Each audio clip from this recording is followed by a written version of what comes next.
The question, what is a Shakespeare style of poetry writing? A Shakespeare style would consist in extended, rich metaphoric structures, sometimes even the so-called conceits, poem-long metaphors or comparisons whose implications are teased out and developed. When Shakespeare began a sonnet with, "How like a winter hath my absence been slashed from thee, the pleasure of the fleeting year," the whole poem develops aspects of the metaphorical implication of the above statement by examples, contrasts, symmetries. See it here, Sonnet 97, "How like a winter hath my absence been" by William Shakespeare. A second observation would be that this metaphoric complexity is at once very imaginative and visual. A Shakespeare sonnet is intellectually challenging not only because you have to follow his reasoning and the aptness of metaphor to thing or situation, but because the language is so rich and full of images. To a modern reader, it looks extravagant, loaded, baroque. And yet, no word is out of place, no image gratuitous.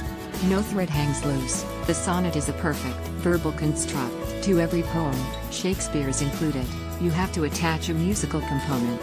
Every sonnet has sound effects derived both from its outside structure, 12 plus 2 lines and a special rhyme scheme in the case of the Shakespearean sonnet, and from the musical play involved in the poet's choices of words. Additionally, a Shakespeare style would be draped into an iambic pentameter and with or without rhyme. Shakespeare was also fond of puns, so add these into the mix. Now, Shakespeare's sonnets are all love poems.